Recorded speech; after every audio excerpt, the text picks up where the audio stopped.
الحمد لله وكفى والصلاة والسلام على عباده الذين اصطفى خصوصا على أفضلهم وخاتم النبيين محمد الأمين وعلى آله وصحبه أجمعين وبعد.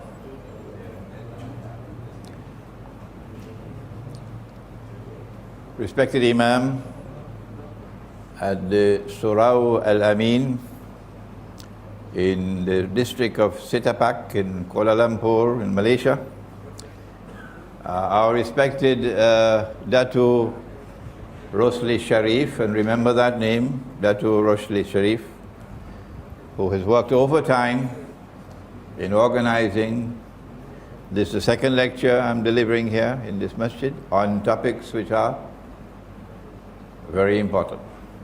Brothers and sisters, it is a very important moment in history, in time, in which we are now located. There's never been a moment in history, in all of history, thousands of years of history, there's never been a time like this. No. We live in a unique world, a world that has never been before.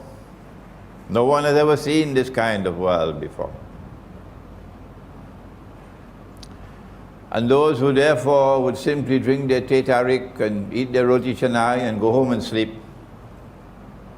and not bother to think and ponder and reflect over the world in which we live today, are people who are disrespecting what Allah gave to them, the faculty of critical thinking.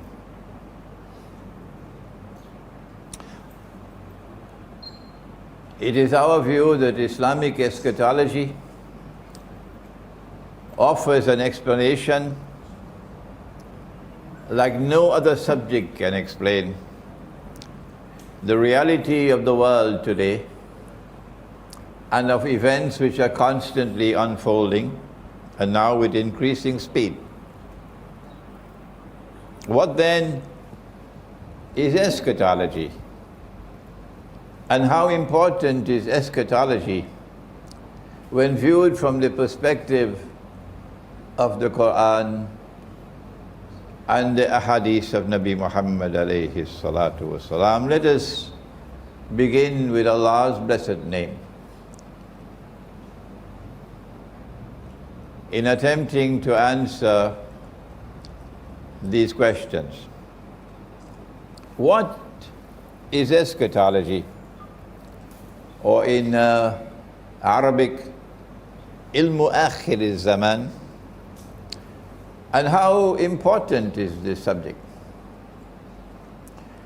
We speak slowly because it's the English language, and there are those who are not too familiar with the language, so you will bear with me as I speak a little more slowly than you are accustomed to. And we pray that Allah might take these words into the hearts of the people, that they might understand what has come from Allah's book and from Allah's messenger, sallallahu ta'ala alayhi wa sallam. What comes from me, Imran Hossein, you must never accept unless you are convinced that it is correct.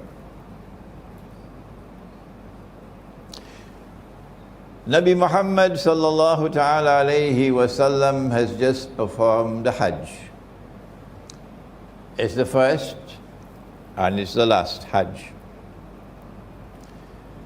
And after the Hajj, shortly after that, Allah sent down revelation in which He said, بعد أعوذ بالله من الشيطان الرجيم اليوم أكملت لكم دينكم وأتممت عليكم نعمتي ورضيت لكم الإسلام دينا. This day we have perfected for you your way of life, and we have completed this favor which we have bestowed upon you, the religion, the deen of Islam, and we have chosen Islam for you as your deen. So we assumed, naturally so, that this is the end, because it's finished, it's completed, it's perfected. What can there be after this? But no, there was a surprise waiting for us. Nabi Muhammad alayhi salatu wasalam returned to Medina, and he'll never see Makkah again. This is the last time he'll ever see Makkah. There are only 81 days left in his blessed life. And after his return to Medina, two things happened. First of all, even though the religion is perfected, the task is completed, Allah sends down one more revelation. O you who have faith in Allah, Ya ayyuhalladhina amanu, ittaqullah, fear Allah. What comes after must be very, very, very important, because this is the last revelation. No more after this. It began with Adam alayhi salam. It continued for thousands of years. And now this is the last one. What is it about? وَذَرُوا مَا بَقِيَ مِنَ الرِّبَا إِن كُنتُم مُؤْمِنِينَ. The last revelation is on riba. It is the most dangerous of all subjects.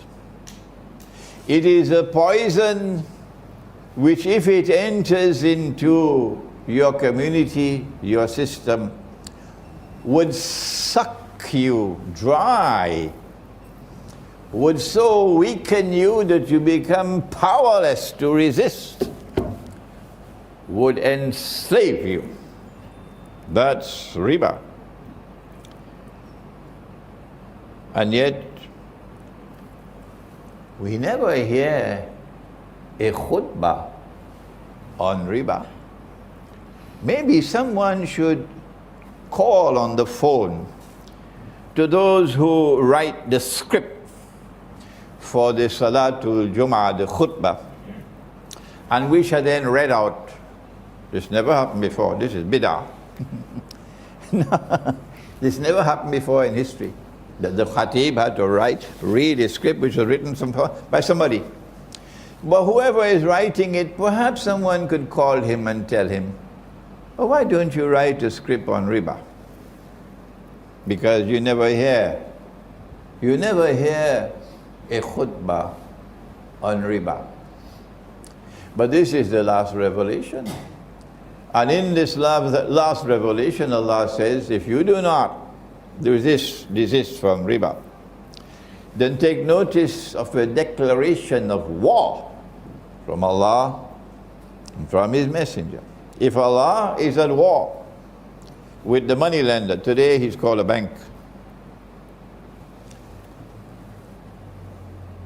If Allah is at war with him, the money lender, and if the Prophet alayhi salatu wasalam is at war with him, the money lender, I have news for you.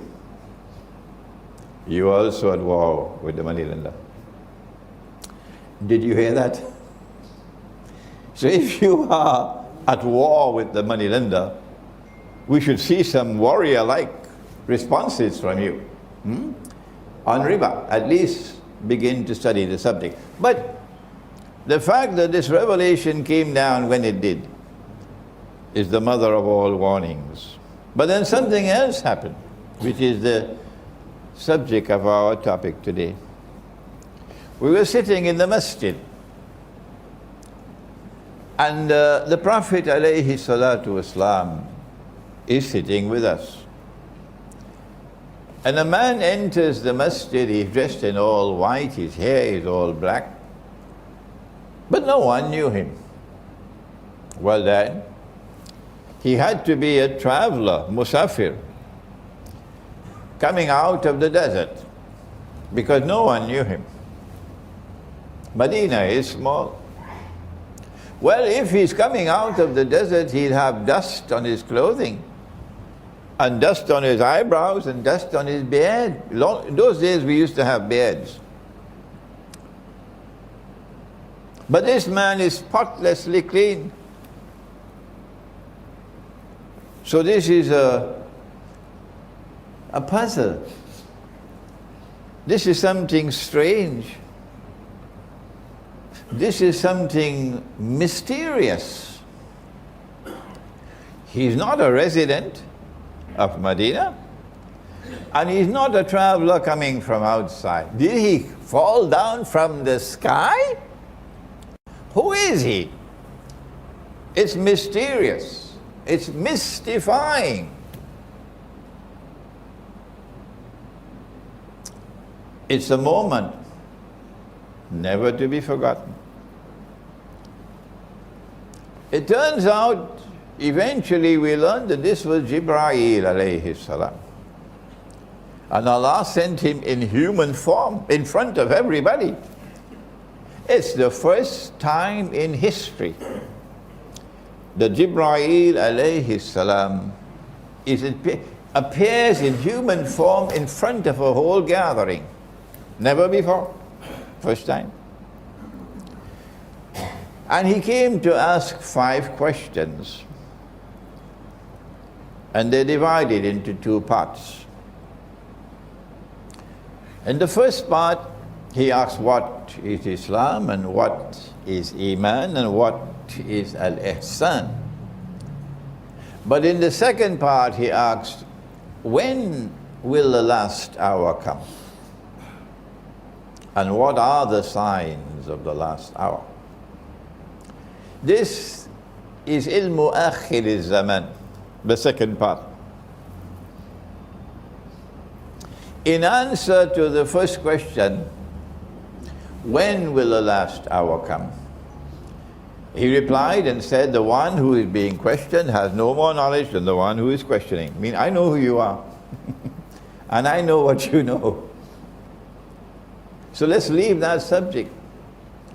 The one who is being questioned has no more knowledge than the one who is questioning. Meaning, I have some knowledge and you have some knowledge. And then came the last question. What are the signs of the last day?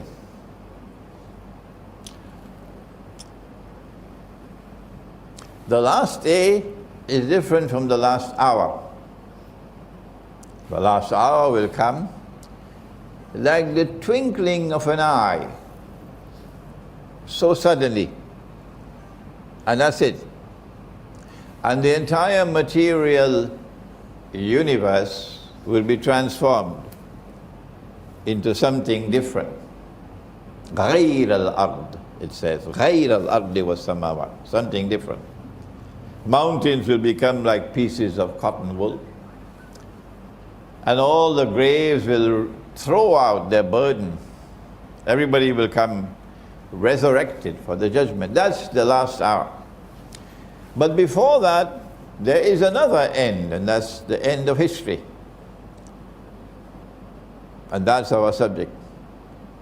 When will the world end? I don't know. Dato Rosli Sharif does not know. Your Imam does not know. The Prime Minister of Malaysia, I don't think he knows. When will the world end? Nobody knows. So that's not our subject. But the end of history is when truth will triumph over every rival in a glorious conclusion to the historical process.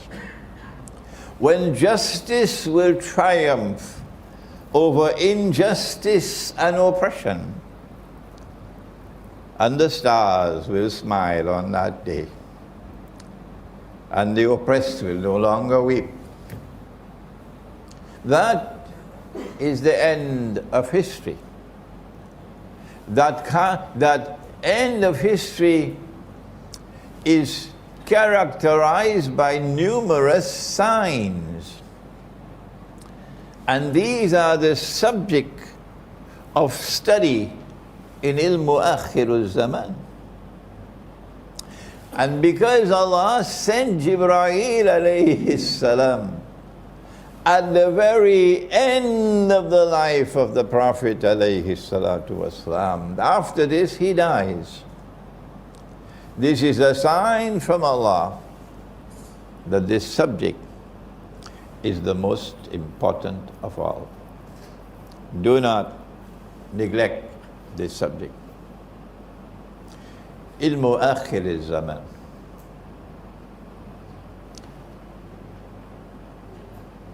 The first sign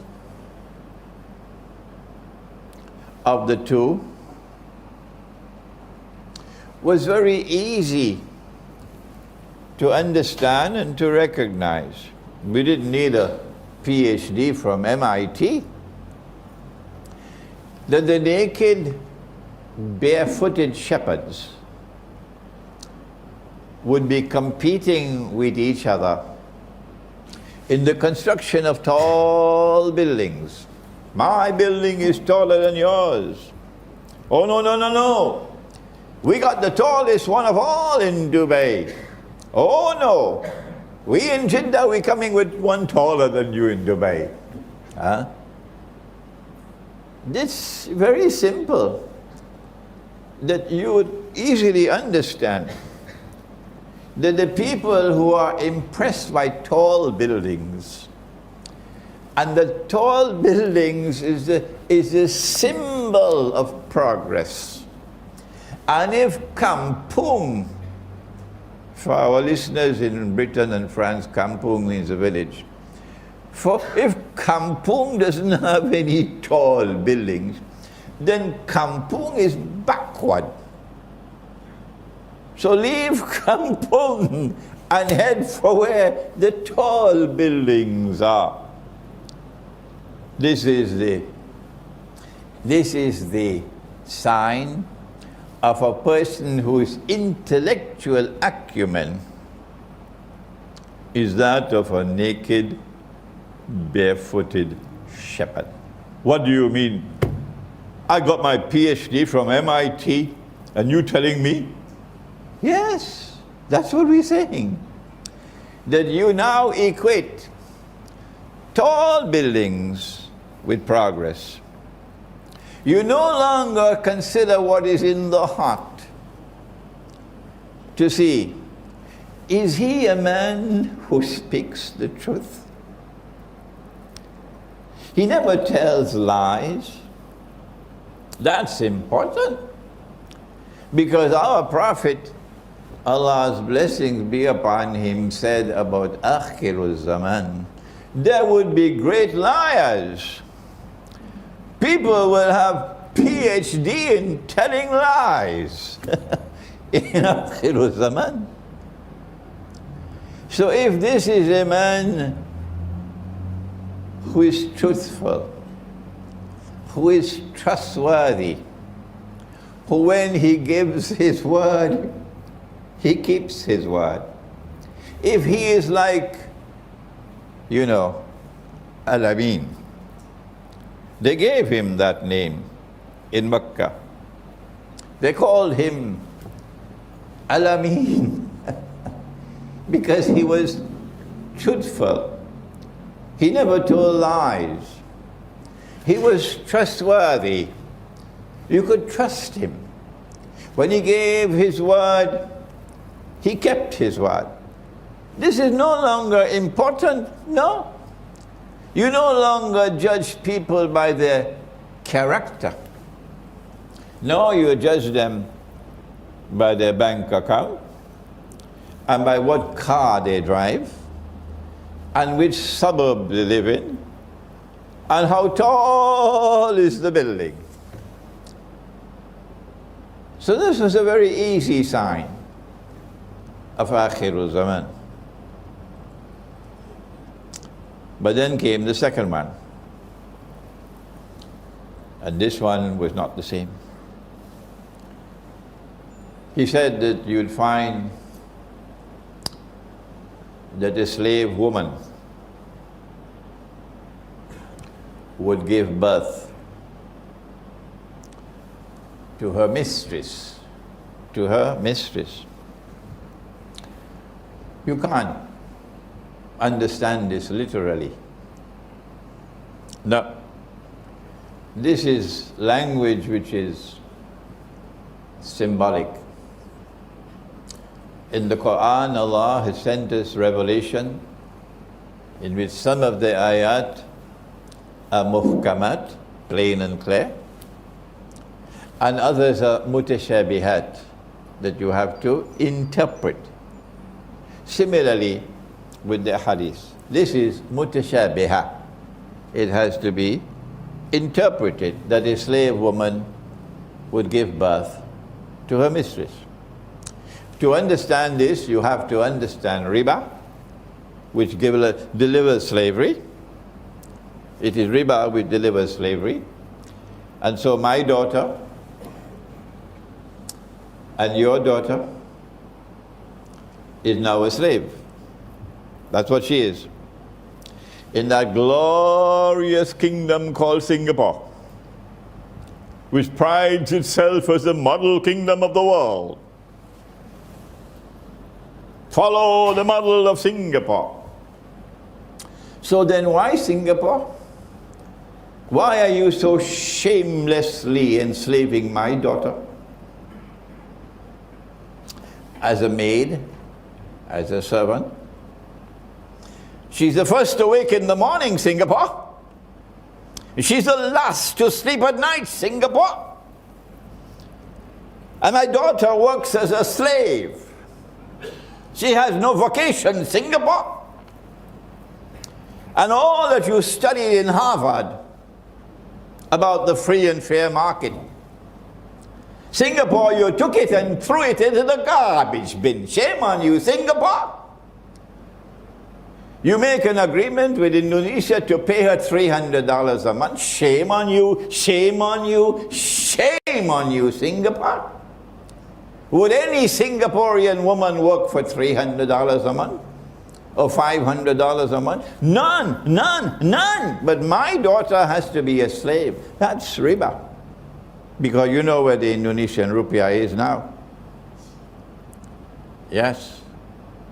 And you know where the Pakistani rupee is now. Have you ever asked yourself, is this normal and natural? That the money which Allah gave to us, the dinar and the dirham, the gold coin and the silver coin, you know, it's good sometimes to put aside the teh tarik and the roti canai and think. Sometimes it's good to think, you know, before you accept uncritically the paper money, which was not there yesterday. No, it came now. This is the age of the paper money. Because of this paper money and the banking system, riba, she's a slave. So to understand a slave woman giving birth to the mistress, you have to understand the subject of riba. And then, because she is now a slave woman, she's going to be used, her womb is going to be used, and she'll be paid, of course, surrogate mother, to produce a baby. For that woman who cannot have a baby. Because Allah created the male and the female the way He created the night and the day. Did you know that? Yeah. Allah created the male and the female the way He created the night and the day. He says that in the Quran. And then having said that, He said, Inna sa'ayakum lashatta. You are functionally different. But in Akhir Zaman, they say that's nonsense. The Quran is nonsense. Anything a man does, a woman can do. And so the night can try to become day. It's called the feminist revolution. But in the process of the night trying to become day, she's pursuing her own career now. Very good, mashallah, mashallah. She's pursuing her own career. Nobody ever said you don't have any brains. Of course you have brains. Our mothers have brains, sometimes more than our father. Nobody ever said that you don't have brains. But she's pursuing her career, and now she's going to work in the morning, facing the morning traffic like everybody, and coming home in the evening, facing the evening traffic like everybody. And then you have to buy, you know, the pre-cooked food, yeah. And the children, you put them in a daycare center, put them with the next door neighbor and so on. But because she's pursuing a career in which the night is trying to become day, something happens. She loses her femininity, and she even loses her fertility. She cannot have children. So she has to go to a fertility clinic and pay lots of dollars to try to become pregnant. And when she cannot become pregnant, then of course the slave woman. This is a slave woman giving birth to her mistress. But the sperm, which is used to fertilize the egg, has grown so weak because of all the radiation from your cell phones, you saw, and all the internet and so on, and the pollution and so on. The male sperm has become so weak, you cannot produce a male child anymore. It's just only baby girls all around. And the world is filled with women. And so women will rule tomorrow. And so she gives birth to her mistress. Now then, not only did Jibreel alayhi salam come to deliver to us eschatology as the most important of all subjects, but something else he did. He gave us the methodology how to study eschatology, how to study Ilmu Akhir Zaman. This is the toughest of all, this one. You have to begin with Islam, and then you have to grow to Iman. And Iman is not sold in the stock market, no. Iman is something which enters into the heart. وَعَلَمُوا أَنَّ اللَّهَ يَحُولُ بَيْنَ الْمَرْءِ وَقَلْبِهِ. Be conscious of the fact that Allah hovers between a man and his heart. Allah knows what is in the heart, whether there is Iman or not. But then something beyond Iman. You cannot study eschatology with only Iman. The angel asked, what is Al-Ihsan? And the Prophet replied, Allah's blessings be upon him, that Al-Ihsan is أن تعبد الله كأنك تراه. That you should worship Allah as though you are seeing Him. أن تعبد الله كأنك تراه. That you should worship Allah as though you are seeing Him. But wait a minute. Hold it. When Musa alayhi salam went up the mountain, he said to Allah, Arini, anzur ilayk, show me yourself, I want to see you. Show me yourself, I want to see you. And Allah replied and He said, Lan tarani, not possible, tabule. Not possible. You can't see me. No, Musa alayhi salam, you can't see me. Now with these eyes, you can't see me. But when the companions asked, O Messenger of Allah, would we see Allah on Judgment Day? We meaning, I'm not talking about Barack Obama, I'm talking about the followers of the Prophet ﷺ. Would we see Allah on Judgment Day? He replied rhetorically so. Do you have any difficulty in seeing the sun when it is midday? They said no. He asked, do you have any difficulty in seeing the sun when it is the full moon?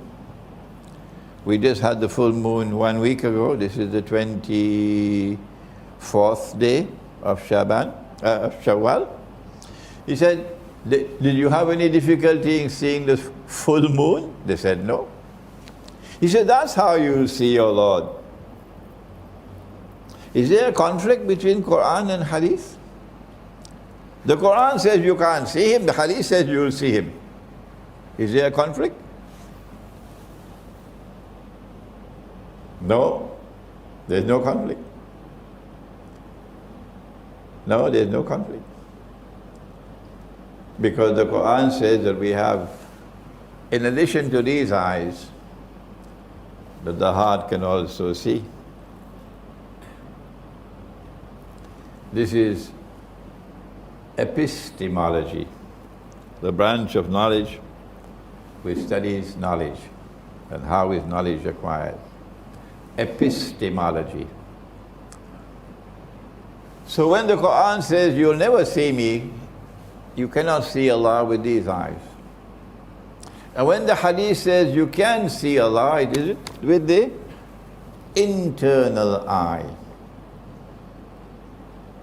So, أن تعبد الله كأنك تراه بعين القلب. Al-Ihsan is that you should worship Allah as though you are seeing Him with your heart.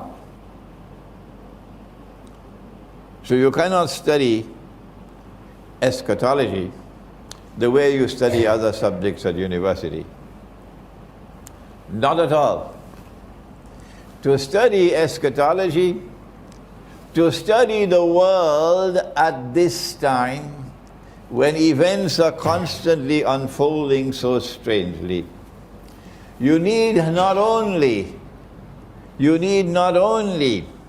the knowledge that is acquired externally, but in addition to that, you need knowledge which comes directly from Allah to the heart. So when Musa alayhi salam said, you remember? I am the most learned of all men. Do you remember? Shake your head. Huh? I am the most learned of all men. I don't have to narrate the story to you. And Allah says, no, you're not. Actually, Allah is not speaking to Musa alayhi salam. You've got to read between the lines. Allah is talking to a people who believe that they are the elite of mankind. We are the chosen of the Lord God. We are the chosen people. We are the elite. The rest of mankind, excuse my language, the rest of mankind, particularly the Palestinians, are like cockroaches before us. We are the elite. We have the most knowledge of all. So Allah is not speaking to Musa alayhi salam. He's speaking to the followers of Musa alayhi salam, who believe that they are the elite of mankind. And Allah says, no, you are not the most learned. There's one more learned than you. And when Musa alayhi salam meets with Khidr alayhi salam, and I have a little booklet outside, it will only take you 1 hour to read it. It's called In Search of Khidr's Footprints in Akhir Zaman.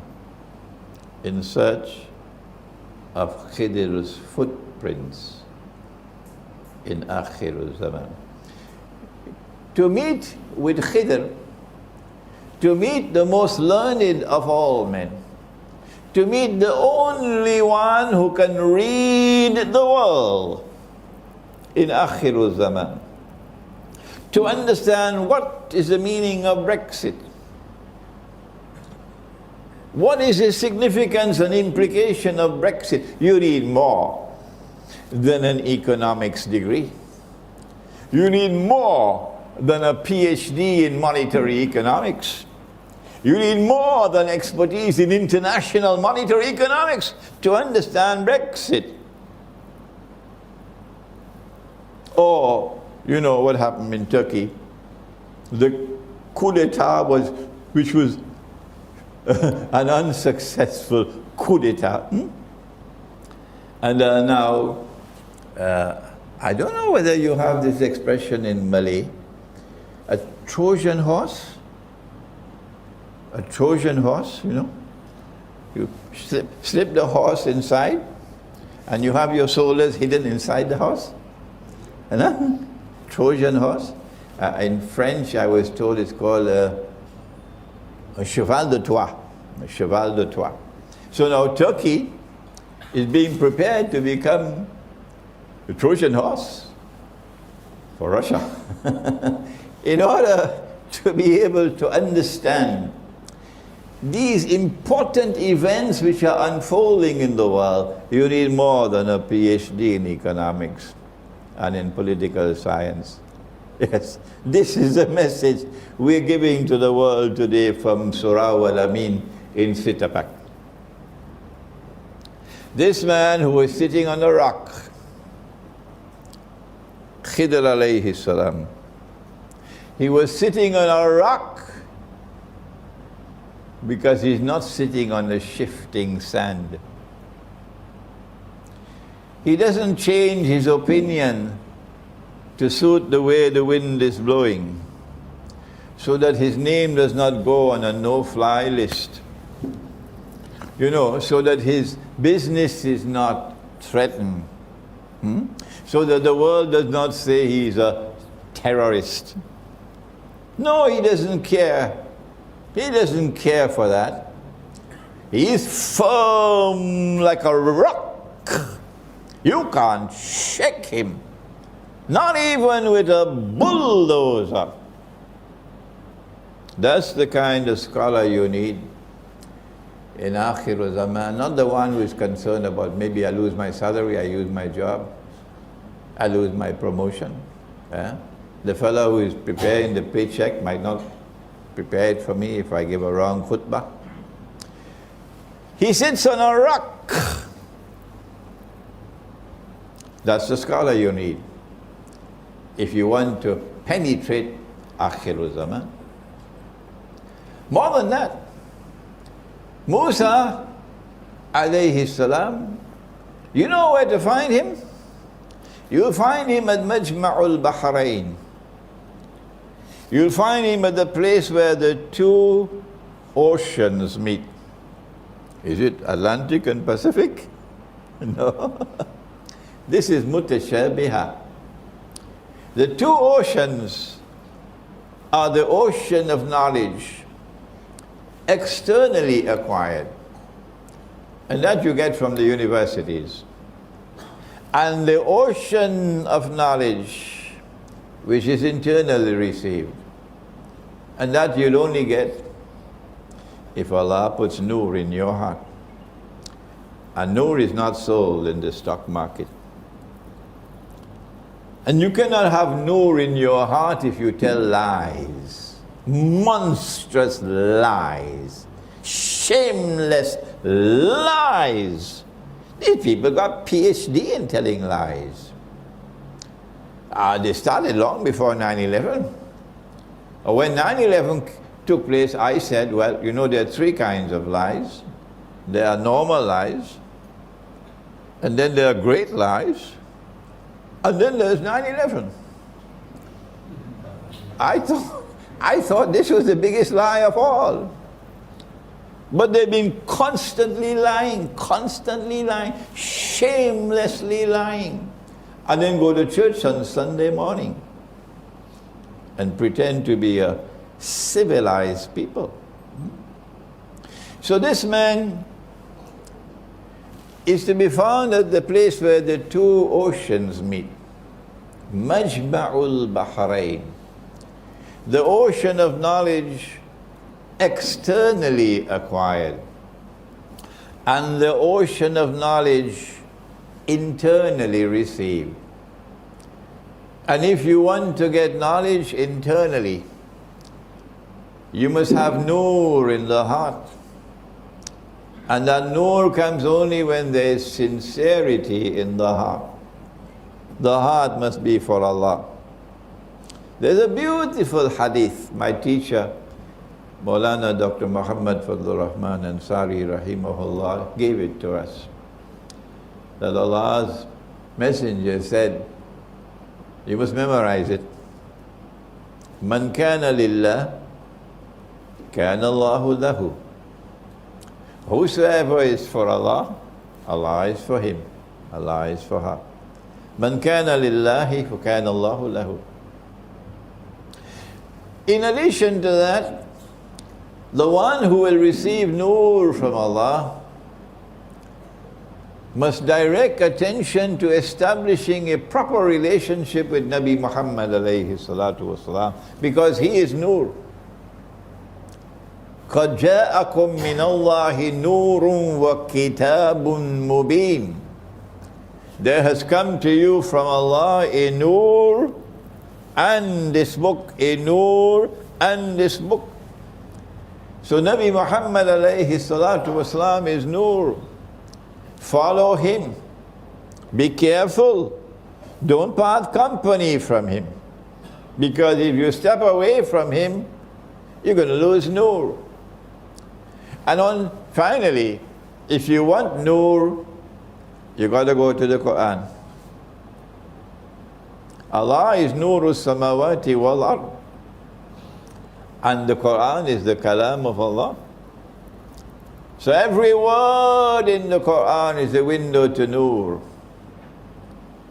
If you're not reciting the Quran every day and completing the entire Quran from cover to cover at least once a month, how can you expect nur? Not only does this man have the two oceans of knowledge, but more than that, it is Majma'ul Bahrain. The two oceans come together to be harmoniously integrated. I don't think any university can do that. No. That you have two oceans of knowledge, and the two oceans come together to be harmoniously integrated as a whole. That is the most learned of all men. Khidr alayhi salam. So not only did the angel come to tell us how important is eschatology, or Ilmu Akhir Zaman, the angel also came to tell us what is the way, what is the method for studying this subject. When we look at the world today, we find, as I said earlier, that it is a unique world. There's never been a dunya like this before. And the most puzzling thing about this dunya today, and I have to speed up a little bit now, is that there is an actor at work on the stage of the world. And he is an actor who seems to have come out of nowhere. We had great civilizations. Babylon was a great civilization. The Aztecs in Mexico, a great civilization. China, a great civilization. Where did this fellow come from? The Christian world, the Hindu world, the Buddhist world, the Muslim world, great civilizations came to the world. And then suddenly, out of nowhere, an actor appears. And he takes control of the world. Who is he? Is this happening by accident? He has a power that none can resist. He brings a scientific and technological revolution which, when applied to military science, gives him unprecedented power. No longer is he dependent on the wind for a ship to sail. No. He now has nuclear-powered ships. He doesn't travel by horses anymore. He has mechanical transport on land. He has motor cars. He has trains to take goods a long distance, which yesterday was camels. This fellow even travels in the sky. We never had it before. He has an aeroplane that flies in the sky. He doesn't need a sword anymore to fight. He can kill you from a distance. Huh? Strange. He has unprecedented power, military power. But unlike Zulqarnain, who had faith and who used power, Surah Al-Kahf? Huh? Surah Al-Kahf? You must shake your head a little bit. Surah Al-Kahf. Zulqarnain used power to punish the oppressor and to bring relief to the oppressed. And Zulqarnain used power to help those who have faith and who are righteous in conduct and to reward them. But this fella is the opposite of Zulqarnain. This fella is essentially godless, essentially godless. And he uses his unprecedented power to oppress like no oppressor has ever been. And he uses his unprecedented power to target those who have faith and who are righteous in conduct. It doesn't matter whether you're a Christian or a Muslim or a Jew or a Hindu or a Buddhist. It doesn't matter. Once you want to be truthful, once you have integrity and you will stand up for the truth, once you are righteous in your conduct, this man is coming after you. Who is he? He comes and uses his power to oppress, and he wants to take control of the whole world. In Mr. Putin's beautiful expression, Vladimir Putin, the Russian president, he said about this man, he has imperial ambitions, which is very dignified language. He wants to rule the world. This fellow embarks upon an effort to rule the world, but we find him moving through 3 stages, and I gave this lecture right here in this surah just before Ramadan. And Allah spoke about it in the Quran in Surah Al-Mursalat. Allah says, Intaliku ila zillin dhi salathi shu'ab. Proceed now. The world now proceeds to a shadow which will manifest itself in 3 stages. In Akhir Zaman. It was not possible for anyone to interpret this ayah until the world experienced Pax Britannica and then Pax Americana. You cannot explain Pax Britannica with any of the tools of political analysis. No. No. You cannot explain the passage from Pax Britannica to Pax Americana using the tools of normal political analysis. No, not at all. The passage from Pax Britannica to Pax Americana and the role of the Bretton Woods Accord and the emergence of the International Monetary Fund, which meant goodbye to His Majesty the Sterling Pound. Goodbye to Britain. Goodbye to Pax Britannica.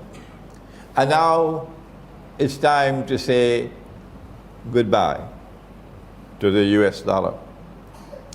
But if you are studying the subject from eschatology, you would know that Brexit means goodbye to the euro as well.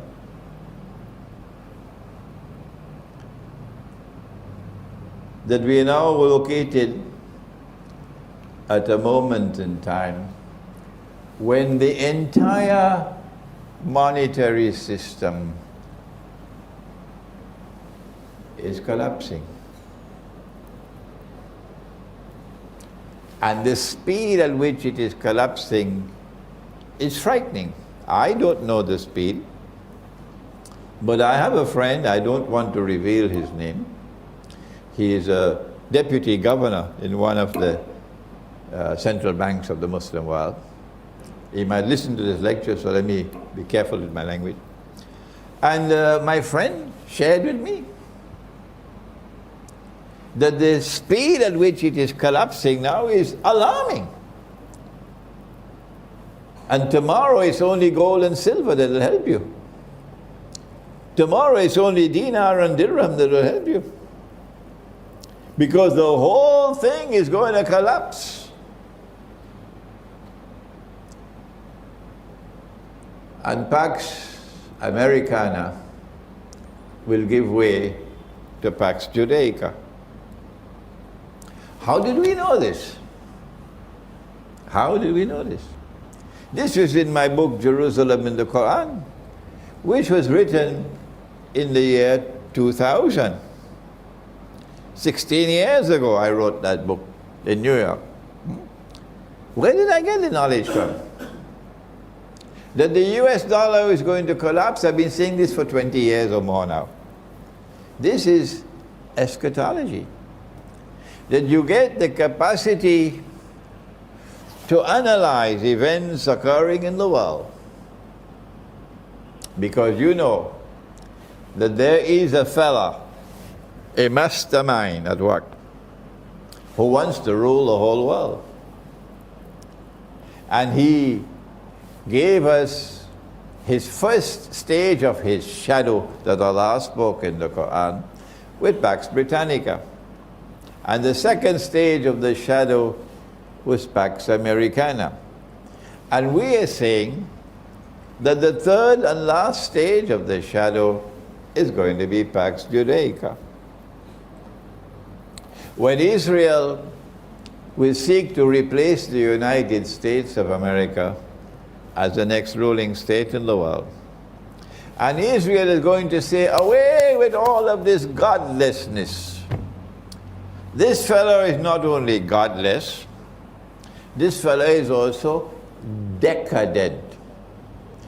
He is the one who says a man could marry another man and get a marriage certificate. You know who the fellow is? Modern Western civilization. So Pax Judaica is going to come to say, we want to sweep away all this godlessness and all this decadence. We want to turn away from all of this oppression and so on. We want to bring back the world, bring it back to religion, bring it back to the worship of the God of Abraham. Oh, it's going to be very, very, very interesting, tomorrow. If we are alive and this drama unfolds, as they say to the world, we must come back to religious values. This is Pax Judaica. But their oppression will be greatest of all, because they want to rule over everybody. And eventually a man will stand up in Jerusalem and declare I am Al-Masih, the Messiah. But he would not be Al-Masih, the Messiah. He would be Dajjal, the false Messiah. In order for him to achieve his objective, a Pax Judaica, for Israel to rule the world, he has to make Israel very, very big, like the United States, but that's not possible. Israel cannot expand. Israel is surrounded by the Arabs. Forget it. Or the world has to become much smaller. Which one will it be? Which one will it be? Yes. The answer is the world will have to become much smaller. And that's why we're going to have nuclear war. They want the nuclear war. They know it. And they've already prepared for nuclear war with the underground bunkers and so on. So they will survive. In order to have the nuclear war, they got to provoke Russia. So Russia had to become a nuclear power. And that's why they transferred nuclear technology to the Soviet Union. Yes, so that the Soviet Union could become a nuclear power, so that tomorrow there could be nuclear war, so that the world will become small. Are you beginning to understand now what's happening in the world? Yeah. The next event that is about to occur from our eschatology is the Great War. Let me quote the hadith that the Turkish government is not comfortable with. And the Ottoman Empire wished that this hadith could be rubbed up and put away. Nobody read it. Nabi Muhammad alayhi salatu wassalam is talking to his companion Mu'az ibn Jabal radiyallahu ta'ala anhu. And they're sitting next to each other. His hand is on his shoulder, I think. And he said to him about the signs of Akhir Zaman. The hadith is in the Sunan of Abi Dawood. And he says to him, Umranu Bayt al-Maqdis, when Jerusalem is center stage and flourishing, built up, Kharabu Yathrib, at that time, look to Medina and you see Medina in forlorn dissolution. No event in Medina, nothing. It plays absolutely no role whatsoever, even in Arab affairs. Kharabu Yathrib Khuruj al-Malhama. When that occurs, which is where we are now, then look for the Malhama. The Malhama is a great war. The Malhama is not just a great war. It's a war like no war has ever been. None. First time. What kind of war will it be? The Malhama. Hadith in Sahih Bukhari that 99 out of every 100 of the combatants will die, will be killed. 99% will be killed and only 1% will survive. I hope NATO is listening. If you're in the US Armed Forces or if you're in the British Armed Forces, please stop and listen to this lecture, because your chiefs will not tell you this. When you attack Russia, listen, 99 out of every 100 will be killed. This does not happen in conventional warfare. No.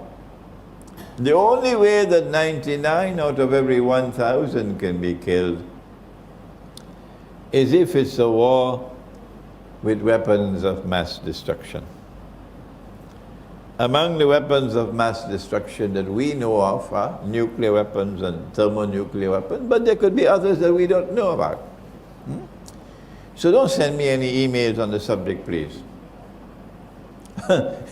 Thermonuclear weapons, weapons of mass destruction is enough. That's what is in the hadith.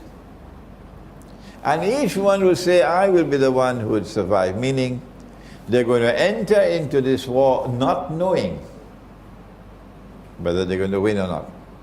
There'll be uncertainty when they enter into this war. My opinion, and when I give an opinion, of course, never accept it unless you're convinced that it is correct. My opinion is that the NATO is preparing for war with Russia. And I'm not the only one who holds that view. There are many others. And the war is around the corner. And once that war takes place, it is inevitable that it would eventually become nuclear war.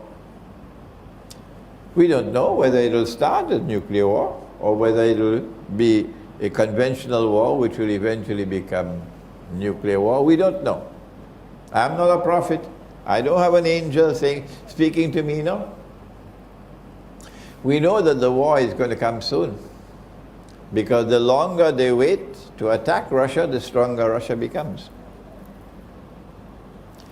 And the nice thing, the wonderful thing that makes our hearts so warm is that Russia is not afraid of them. If Russia is standing up against the oppressor, then why can't you see that you should support the one who is standing up against the oppressor? Why are you continuously blind? What can I do to wake you up? Russia knows that nuclear war will destroy Russia. They know that. But the Orthodox Christian Russian people are not afraid of death. No. No one is saying to Putin, be careful, we don't want nuclear war. No, the Russians are not doing that. If an Orthodox Christian is not afraid of death, why should a Muslim be afraid of death? If an Orthodox Christian is setting the example of courage in standing up to the greatest oppressor that the world has ever known, why can't a Muslim be the same? What's wrong with the world of Islam? Why have we lost our courage? We should not be afraid to die. A Muslim is not afraid to die. And tonight, from Surah Al-Amin, we say to NATO, even if millions of us have to die, we don't mind. We want the oppressor to bite the dust. Before we end, Islamic eschatology not only explains these events unfolding, like the collapse of the monetary system that's coming around the corner.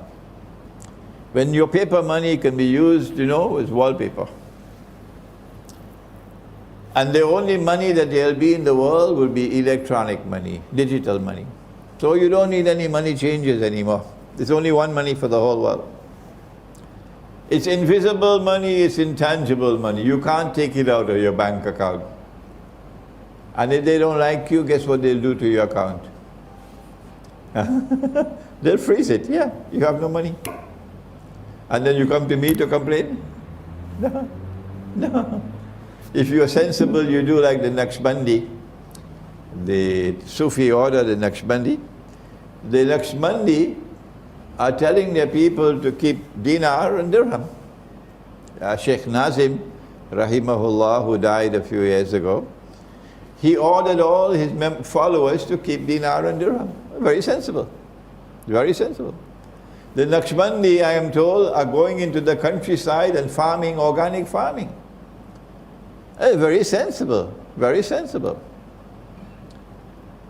I have to pause now because I get lots and lots of emails. I get them from Belgium, I get them from France, I get them from Britain, I get them from the United States, I get them from Algeria, I get them from Morocco, all over. Sheikh, where is the Muslim village? We want to come and join the Muslim village. We want to leave this godless world and come and live in a Muslim village. Well, the answer is, well, my students in different parts of the world, they buy land and they put animals on the land and they're doing some farming, but none has built the villages yet. But let me tell you the story of one of my students. He's Malaysian, and he's the only one to have done it so far. He sold his house in KL. He gave up his job, which had riba. He looked on the internet and he found land, which was cheap.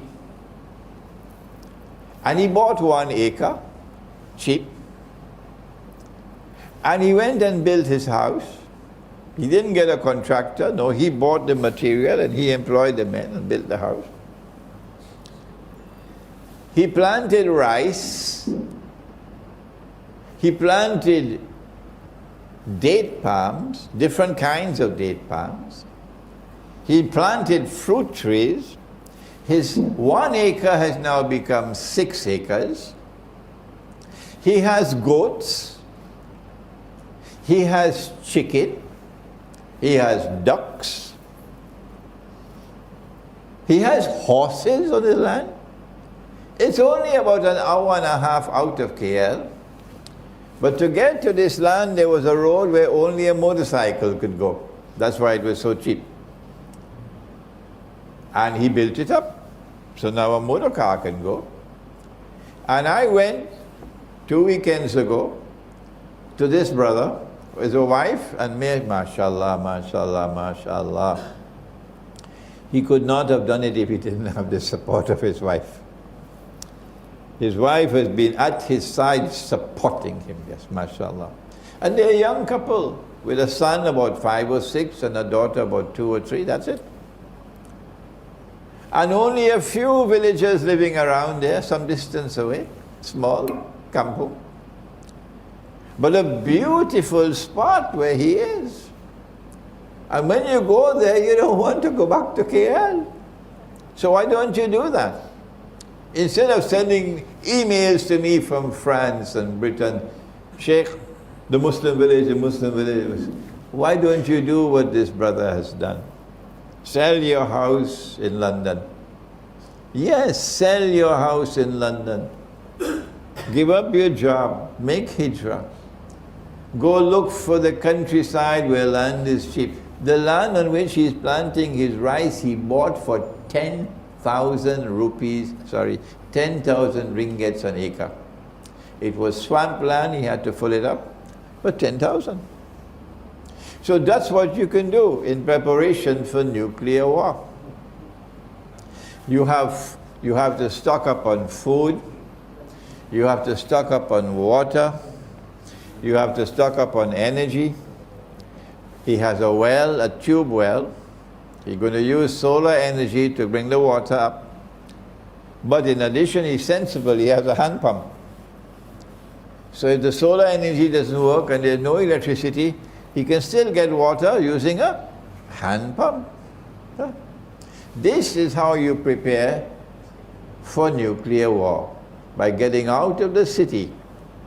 Getting out of the city, because the cities are going to be anarchy when nuclear war takes place, because there will be no food and no water and no gasoline for your motor car, no transport.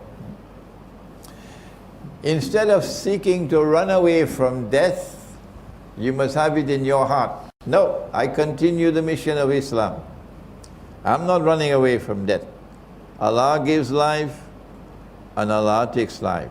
But I have a duty to try to protect my family as best as I can, and that's why I'm moving to the remote countryside. Before I end, not only does Islamic eschatology explain the events which are unfolding in the world, like nuclear war, like the collapse of money and so on. One world government ruling you from all over only one world government. Islamic eschatology also tells you what's coming tomorrow. And the most important event to come after the Great War, he said, sallallahu ta'ala alayhi wa sallam, he said, Khurujul Malhama. Who is he speaking to? Mu'az ibn Jabal. Hadith in Sunan of Abi Dawood. He said, Khurujul Malhama, Fathul Constantinia. That the next event to occur after the Great War or the Malhama would be the conquest of Constantinople. That is why they changed the name to Istanbul. Not only did these wicked people wicked people with a capital W, not only did these wicked people change the name from Constantinople to Istanbul to hide the subject, they did more than that. They prohibited the use of the name Constantinople. It's against the law. So tell Mustafa Kamal to get lost. And all those who honor him and respect him to tell him, get lost.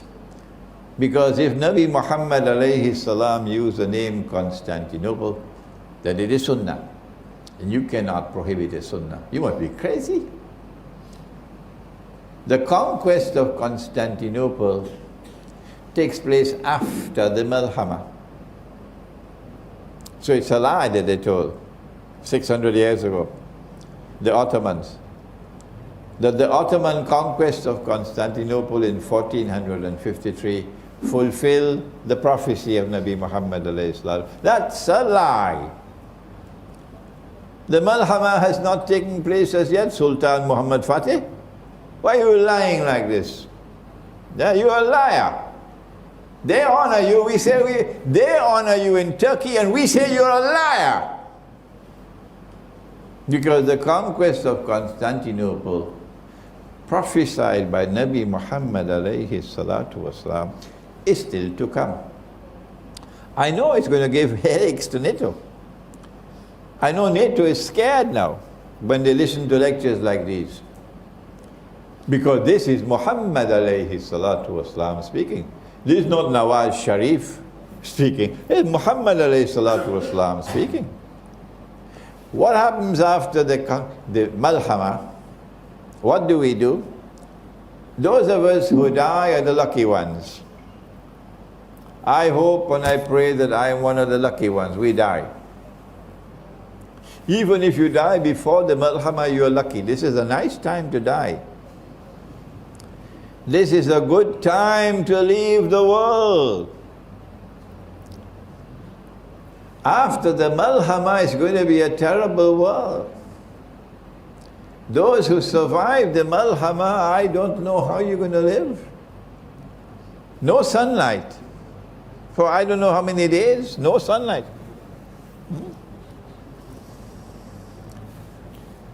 But this is the message that we give from Islamic eschatology. And may Allah take these words of mine all over the world. That if you live to see the Malhama, and if you survive the Malhama, then Imran is saying to you, on the basis of the prophecy of Nabi Muhammad sallallahu ta'ala alayhi wa sallam, if you are young enough and strong enough to fight, then make some preparations for your family and head for Constantinople. Wherever in the world you may be, give up everything else. Leave Indonesia. Leave Malaysia. No government can stand in your way.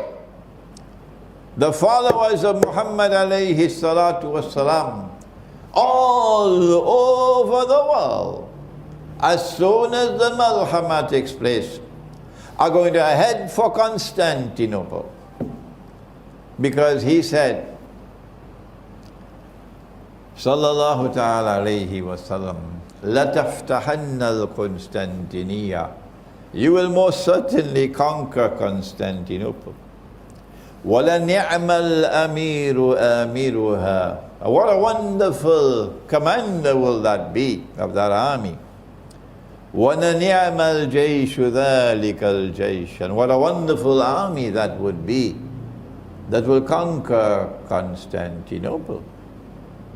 But there are, both in the Quran and in the Hadith, indications that we will conquer Constantinople on the basis of an alliance with Orthodox Christians. It will be a Muslim Christian army that will conquer Constantinople. Which Christians will this be? Does Allah speak about Christians in the Quran with whom we could have such a relationship? Shall I remind you? Yes, it's there in the Quran, but we don't take time to study the Quran. No, we have too much time in the traffic in KL to study the Quran. وَلَتَجِدَنَّ أَقْرَبَهُمْ مَوَدَّةً لِلَّذِينَ آمَنُوا الَّذِينَ قَالُوا إِنَّا نَصَارَى. And you'll most certainly find in time to come that those who will be closest in love and affection for you would be a people who proclaim, we are Christians. That couldn't be British and American and French Christians, because they hide their religious identity. They secularize their religion. It has to be a different kind of Christian who proclaims my identity. I am Christian. It can only be the Orthodox Christian. That's not all. ذَلِكَ بِأَنَّ مِنْهُمْ كِسِّسِينَ. You know these Christians because they still have the ulama. The institution of the ulama is intact, and the ulama have a status in society.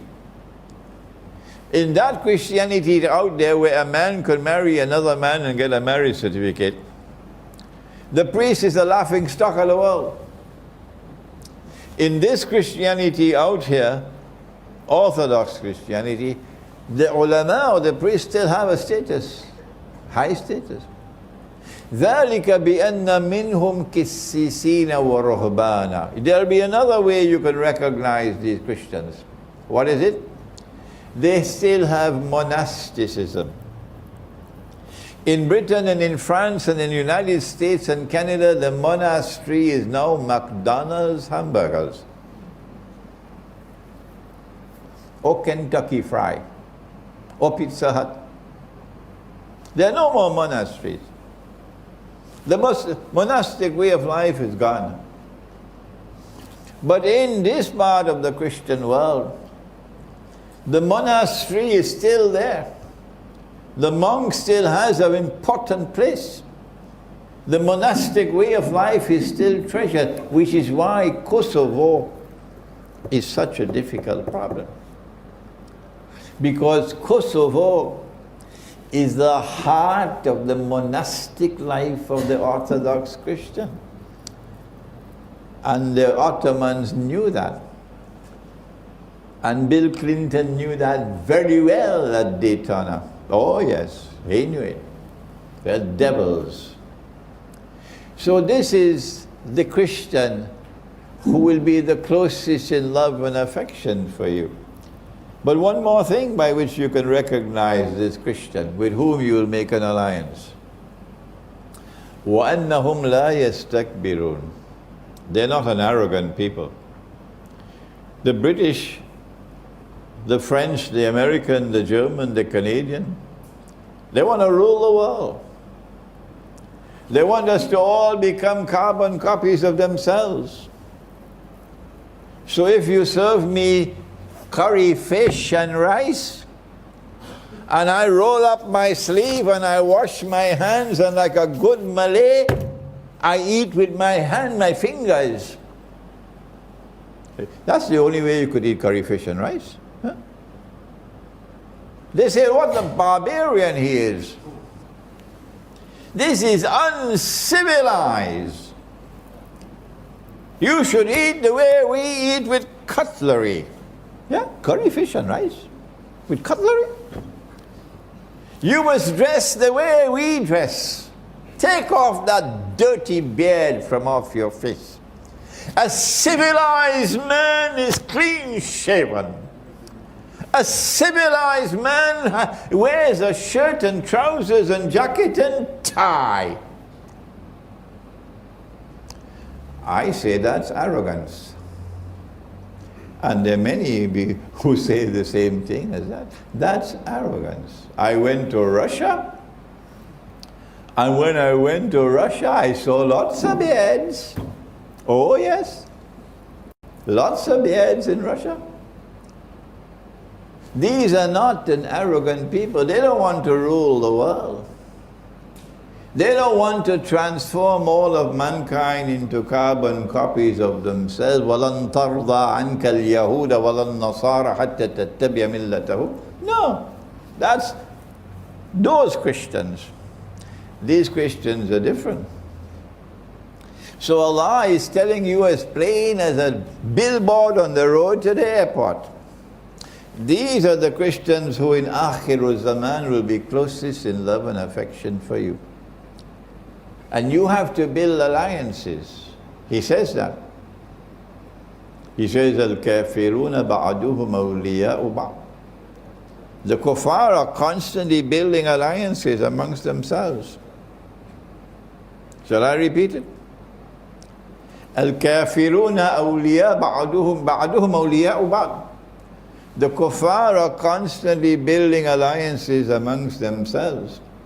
Illam taf'alu, if you do not do the same, if you do not reach out to build alliances with the non-Muslim people who are closest in love and affection for you, illam taf'aluhu takun fitnatun fil ardi wa fasadun kabir.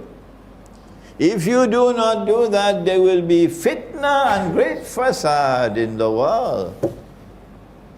Is it not time for us to listen to Allah? Is it not time for us to listen to the Quran? Is it not time for us to turn to the Quran, that the Quran will help us to prepare for the events which are still to come, in which the conquest of Constantinople is the most important of all? The hadith then ends, Fathul Constantiniya Khuruj ad-Dajjal. Which hadith? The one with Mu'az ibn Jabal, quoted in the Sunan of Abi Dawood. Yeah. The end of the hadith, Fathul Constantiniya Khuruj ad-Dajjal. That after the conquest of Constantinople, only then will Dajjal make his appearance in human form. Prior to this, Dajjal is already in the world, but you can't see him. But he waits until the conquest of Constantinople to make his appearance. Why? Because now it's there around the neck of Israel. Israel can't get away now. Finish. Dajjal took them for a ride. It's the last ride on which they'll ever go. And now they'll face the end that Fir'aun faced when he was drowning. They will end the same way that Fir'aun ended. That at the end, when they're being destroyed, defeated, and the rocks and the stones will speak and say, Muslim, there's a Jew hiding behind me, come and kill him. That's the end of Israel. They will now realize the truth that Fir'aun realized underneath the water. And they will die accepting that truth, as Fir'aun died accepting the truth and knowing you're going into the hellfire. And that's why Allah preserved the body of Fir'aun. The body was discovered when? In 1898, just after the Zionist movement was established. The sign for the world that the events which will now unfold in the world would be a repeat. The world history will repeat itself. that the epic encounter between truth and falsehood between Fir'aun and Musa will now be reenacted in the historical process, and history will end the way it ended, underneath the water. This is Islamic eschatology, and I pray that Allah may bless all those who now in their hearts get a fire. I want to study this subject. It's more important to me than a PhD in business management. I want to study this subject. I want that Allah should help me, that I get the knowledge with which to be able to understand the reality of the world today, using the Quran and using the hadith of Nabi Muhammad sallallahu ta'ala alayhi wa sallam. رَبَّنَا تَقَبَّلْ مِنَّا إِنَّكَ أَنْتَ السَّمِيعُ الْعَلِيمُ وَتُبْ عَلَيْنَا يَا مَوْلَانَا إِنَّكَ أَنْتَ التَّوَّابُ الرَّحِيمُ بِرَحْمَتِكَ يَا أَرْحَمَ الرَّاحِمِينَ. Ameen.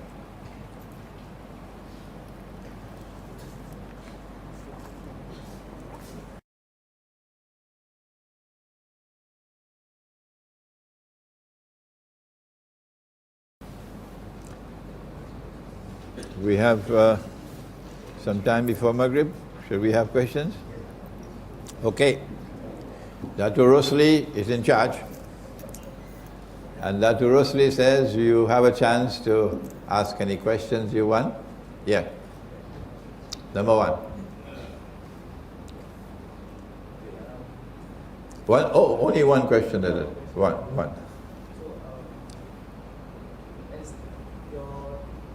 Studies of this Akhir, Zaman, it's a gift to us all to study. And how do you want us as a student to carry on the legacy, present the subject of this particular thing to the people, especially in Singapore? The question is, you would like us to study Islamic eschatology or Ilmu Akhir Zaman. But when we study the subject, what's the method by which we could teach it to others? Okay. My latest book, just published 1 month ago or 2 months ago, is called Methodology for the Study of the Quran. I don't have a volunteer as yet to translate it to Bahasa Malaysia. We have someone translating it to Bahasa Indonesia. So would Bahasa Indonesia work here? Huh? If we publish it, Indonesia? Because I'm not getting any volunteer to translate it to Bahasa Malaysia. But suddenly strangely I found many Malay people who know the English language prefer to read the English than the Malay. Yes. So I would suggest to you, study that book, Methodology for Study of the Quran.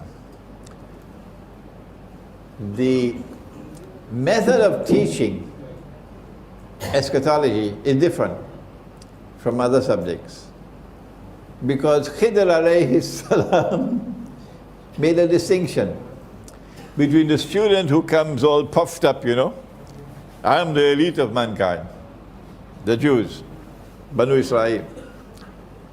And Khidr alayhi salam said, you can't be my student. No. إِنَّكَ لَن تَسْتَطِيعَ مَعِيَ الصَّبْرَ. You can't show patience with me.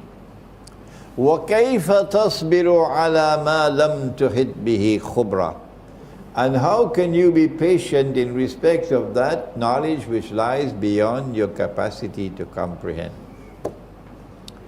How can you be patient in respect of knowledge which lies beyond your capacity to comprehend? وَكَيْفَ تَصْبِرُ عَلَى مَا لَمْ تُحِطْ بِهِ خُبْرًا. If you want to study with me, then my condition is, don't ask any questions. Don't ask me any question. A teacher doesn't teach that way. No. A teacher has to be showing and guiding his student gently and being patient with the student. But this Khidr is saying to Musa alayhi salam, don't ask me any questions. No, I will explain to you. Cutting him down to size. When you teach Ilmu Akhir Zaman, the methodology of teaching is that when you find people who are uncomfortable with you, who are in doubt concerning what you are saying, then say to them very plainly and clearly, and don't do it with any arrogance and pride. Just say to them, please don't accept anything I say unless you're convinced that it's correct. And there are many other scholars. Go to them. When, on the other hand, you find a student in whose heart there is hunger, there is humility, he does not consider himself puffed up with pride. And secondly, this is a student who is not like a sponge. Anything you say, he accepts it. That's a dangerous student. Huh? This is a student with critical thinking. And he critically analyzes whatever is taught. And only when he is convinced that it is correct, then he accepts it. Oh, now you have a student. And when you find such students, then even if you have to spend your days and nights teaching them, this is the one to teach. Any more questions? Yeah. 1, 2, 3. 1, 2, 3. Yeah. I've got a question about, in my previous look into some of the hadith, I found that Kitab Al-Fidah by Imam talks a lot about some of the weird hadith at that time, but really starting can be applied that the nuclear war will happen somewhere in the future. I just want to know if it could, if that way could be accepted as additional resources. No. The question is, he's speaking about a book of hadith, and he wants to know whether there's a reliable source of information. No. The methodology book will teach you. The book on methodology. My book entitled Methodology for the Study of the Quran. How do you approach the quest for knowledge? You go first of all to the Quran. Gog and Magog. And you want to know about Gog and Magog. And you go to one hadith, and the hadith says that only when Nabi Isa alayhi salam returns, at that time Gog and Magog, he'll kill Dajjal and Gog and Magog will be destroyed. So fine, full stop, that's it. Full stop. We don't need to study the subject anymore. Gog and Magog will only come at that time. That is disrespect for the Quran. And if you show disrespect for the Quran, you'll pay a price for it. No, you don't begin your study with a hadith. You begin the study with the Quran. And when you have studied all the data in the Quran concerning the subject, and you have brought them together in a harmonious whole, and that is not a task for schoolboys. You have to be more than a schoolboy to do that. Only then do you turn to the hadith. And when you turn to the hadith, if a hadith is in harmony with the Quran, you accept it. If a hadith is in conflict with the Quran, like you know, Nabi Muhammad alayhi salatu wasalam, wa na'udhu billah min hadha, married a child. He married a child. Yeah? That hadith is in conflict with the Quran, you reject it. If a hadith is neither in harmony with the Quran nor in conflict with the Quran, you accept it, but you give it a lower status. It does not have a significant role to play, a critical role to play in the pursuit of knowledge. Please study my book on methodology. Next one. And then you. Walaikum salam. Indonesia? MashaAllah. Oh, you're the one from Taiwan? Oh, very good. He traveled all the way from Taiwan to come to attend the lecture today, MashaAllah. Sorry, my question is out of topic. Actually, I'm asking regarding the issue of, just like the topic of escalating tension in South China Sea between China, Malaysia, Philippines, and US, Japan, etc., etc. My question is, what is Sheikh's opinion regarding the Chinese role in the upcoming war? I mean, in The question is, what is my opinion? One question at a time. I mean, the complete question is just like, is it correct that we interpret Chinese as so meaning as I read your book, you quote from Surat Al-Ma'idah 62, 20. Okay. The question is, what in my eschatology, my eschatological analysis, is the role of China in the coming Great War? And is there any reference in the Quran to support a role for China in the coming Great War? I do not find in the Quran any evidence pertaining to China directly. But the important thing for us to recognize is that in the Quran we have Qarnayn. Qarnayn in Surah Al-Kahf can mean two horns. And you don't have to send me any email to convince me it's two horns. If that's your choice, that's your choice. When I look at the word qarn in the Quran, I find that Allah always uses the word qarn to mean an age or an epoch, a generation. And so Qarnayn will be two ages or two epochs or two times. One in the past, when Gog and Magog were confined behind the barrier, and the other in the future, when of course Gog and Magog will be released. Zulkarnain used power to punish the oppressor, to confine him, to use the language of chess, to checkmate the oppressor.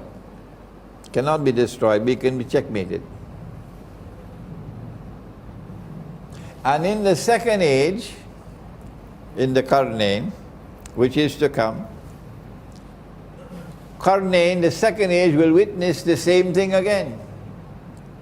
That the people in the region of the Black Sea, is the Black Sea in the Quran? Is the Black Sea in the Quran? Is the Black Sea in the Quran? Come on, somebody. Yes, it is. The Black Sea is in the Quran. In which surah? In Surah Al-Kahf. Aynun Hamiyah. Zulkarnain reached to one end of the land, Aynun Hamiyah, meaning a body of water which is dark and murky, and it's the Black Sea. And in that region of the world in which the Black Sea is located, the second age will emerge of Qarnayn. It's two currents. That power will emerge in that region of the world, and that power will be built by Allah. Allah will make it powerful. And that power will rest on foundations of faith, not godlessness. And that power will be used in the second qarn as it was used in the first qarn, to stand up and resist the oppressor, and to support the oppressed and those who have faith and are righteous in conduct. This is Russia. This is Russia's role today. Russia is turning away from communism, away from Marxism, but there are those who are still sleeping, so let them sleep.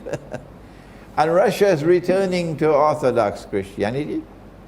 Russia is recovering her spiritual soul, while the United States and Canada and Britain and France and Germany have barbarian souls. A man can marry another man and get a marriage certificate, and you call that something progressive, something worthy of commendation? That's progress? You must be sleepy. If Russia is standing up against the oppressor in the second current, then whoever stands with Russia is on the right side. And China is a proud civilization. Not the Chinese in Singapore I'm talking about. I'm talking about China. China will not bend her knee to the oppressor who wants to rule the world. So they're now preparing to wage war not only on Russia but on China as well. They are really stupid people. They're really stupid people. They're preparing to wage war on both Russia and China. Is China afraid? No. Russia says, we're not afraid of you. We are a nuclear power. Don't mess with nuclear Russia, said Putin. Don't mess with nuclear Russia. That's what Putin said. And Russia is not afraid of them. So they're preparing for nuclear war with Russia. And Russia says, we're not afraid of you. And they're preparing for nuclear war with China as well. And China says, we're not afraid of you. Now then, this is a war between the world's greatest oppressor that history has ever known, and those who are standing and resisting his oppression. On which side should you be? If you have a telephone to your government, then call them and tell them. Whichever government you have in the world, call them and ask them. If this is a war between the greatest oppressor that the world has ever known, and those who are standing up courageously to resist his oppression, whose side should you be on? Should you be sitting on a fence? Not Imran, Hossein. No, and not my students. We are on the side of the second Karn in Karnain.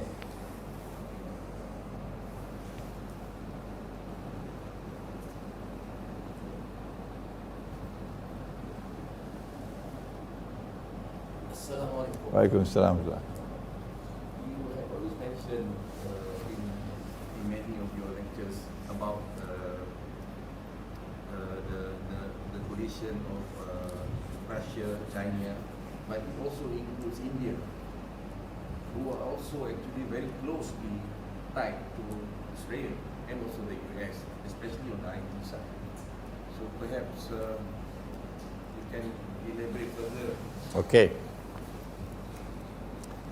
Among the countries that I no longer travel to is India. Because while India is a member of BRICS, and India is proud of her friendship and alliance with Russia, India has now become Israel's most strategic ally in the world. I think India is more important than the United States now to Israel.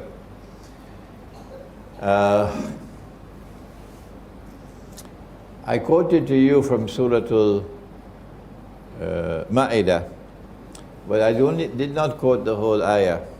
I only quoted the second part, that you have to look for those who are going to be your allies. And I said the natural ally is the one who is going to be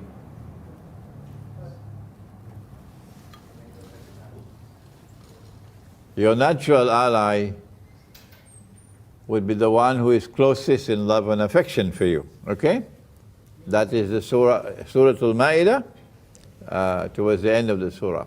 However, before that, the ayah begins with a statement, لَتَجِدَنَّ أَشَدَّ النَّاسِ عَدَاوَةً لِلَّذِينَ آمَنُوا الْيَهُودِ, that you will most certainly find in time to come, as you found at the time of the Prophet ﷺ, it's Fi'l Mudariya, that those who will be the most hostile of all people to you would be the Jews. This happened in the time of the Prophet ﷺ, and then for 1,000 years after that we had no problems with the Jews. No, we protected the Jews in our civilization. And then came the emergence of the Zionist movement at the same time when the body of Pharaoh was discovered. And now the Jews have become the people with the greatest hatred for us, exactly as Allah said in the Quran. But He goes on to say, وَالَّذِينَ أَشْرَكُوا, that in addition to the Jews, there will be another people who will have the greatest hatred in their hearts for you. Now, while there are Hindus whose hearts are not corrupted with hatred for Muslims, while there are Hindus who are sincerely, I don't blame them at all, sincerely puzzled and troubled with 800 years of Muslim rule over Hindu India. And they cannot stomach it. If I was a Hindu, I would also be tremendously troubled over 800 years of Muslim rule over India, because it was not Islam. It was Islamic imperialism ruling over India. And I would oppose it. If I were a Hindu, I would oppose that Muslim rule over India. And if I were an Orthodox Christian, I would hate the Ottoman Empire. Oh yes.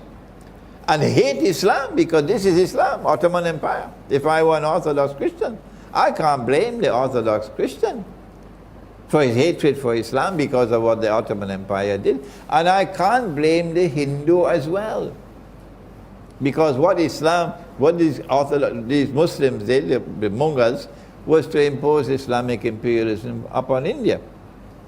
So yes, you have to make a distinction between those Hindus whose hearts are troubled by this Muslim imperialism, but who are a people who do not have that genital hatred for Islam inside of them. There are another Hindu people who are like that. And Allah is referring to these Hindus. The same way as in Britain, in France, in Germany, you find Christians who are decent people. Yes. You find Christians who don't like what the government is doing at all. And then you find other Christians who are very, very much steeped in hatred for Islam. So Allah is saying in the Quran that in addition to Al-Yahud, there will be another people who will show the greatest hatred for you in Akhir or Zaman, and these are people of Shirk. Hindu India, that part of Hindu India which is hostile to Islam, falls in that category. Any more questions? Yes? Last question. Last question. Okay, last question. My name is Bakhtiar. I'm from Uzbekistan. Uzbekistan. MashaAllah. We have someone else from Uzbekistan here today. Yeah. I would like to say that I witnessed the time that I was born during the Soviet time here, and I witnessed the time that the post-Soviet era also. My question is regarding the fight of Constantinople. Is it going to be that the Muslims will fight each other? Because currently Constantinople Istanbul is the Turkish people, and the majority of the Muslims that ally to Russia is also Turk Muslims. As well as we Muslims, we are usually Turkish tribes. There's the Kazakh people, they are also Turks. Majority of half of Russia is actually Turk Muslims. Is it going to be that the Turks will be fighting each other, or Okay. is it going to be that some NATO going to take over Istanbul? Okay, I'll explain to you. To answer your question again, you have to go to the Quran. Always go to the Quran. Allah speaks in the Quran in Surah Al-Ma'idah. And He says, Ya ayyuhalladhina amanu, O you who have faith in Allah. La tattakhizul yahuda wal nasara awliya. Do not take the Jews and do not take the Christians as your friends and allies. Question. Is Allah speaking about all Jews and all Christians? Answer, no, couldn't be. Because in other parts of the Quran, he said the Christians are going to be the closest in love and affection for you. Well then, if Allah is not speaking about all Jews and all Christians, when he said don't take them as your friends and allies, well then which Jews and which Christians is he talking about? When he said don't take them as your friends and allies, the answer to that question is in the words which follow. بَعْدُهُمْ أَوْلِيَاءُ بَعْضٍ. Do not take such Jews and do not take such Christians as your friends and allies, who themselves become friends and allies of each other. The Quran is anticipating a time which is to come, when one part of the Christian world and one part of the Jewish world would mysteriously reconcile and become friends and allies. When that happens, you are tell this to the Turkish Prime Minister for me, the Turkish President for me. If you have a telephone call, call him, tell him. Because he doesn't know the Quran. When that happens, you are prohibited from maintaining friendship and alliance with those people. Has that friendship and alliance emerged today? Is there a Judeo-Christian alliance in the world today? Yes, it is.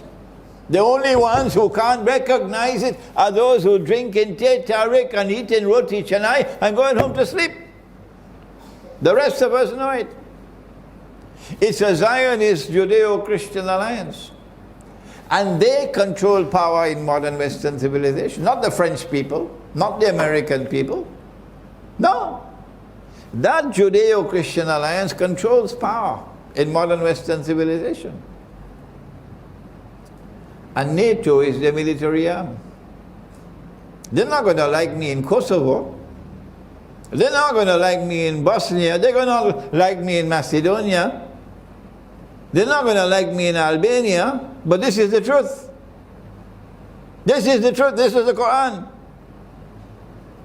So it's time for Albania to wake up, and Macedonia and Bosnia to wake up, and tell Bill Clinton to get lost. And tell that to Kosovo as well.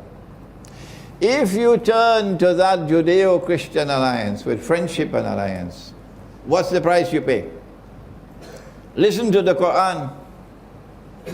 The Quran is absolute authority. You can't challenge the Quran. No. Allah says, وَمَنْ يَتَوَلَّهُ مِنْكُمْ فَإِنَّهُ مِنْهُمْ. Whosoever turns with friendship and alliance to them, you belong to them, not to us anymore. So this is not a civil war between Muslims and Muslims. You have left Islam.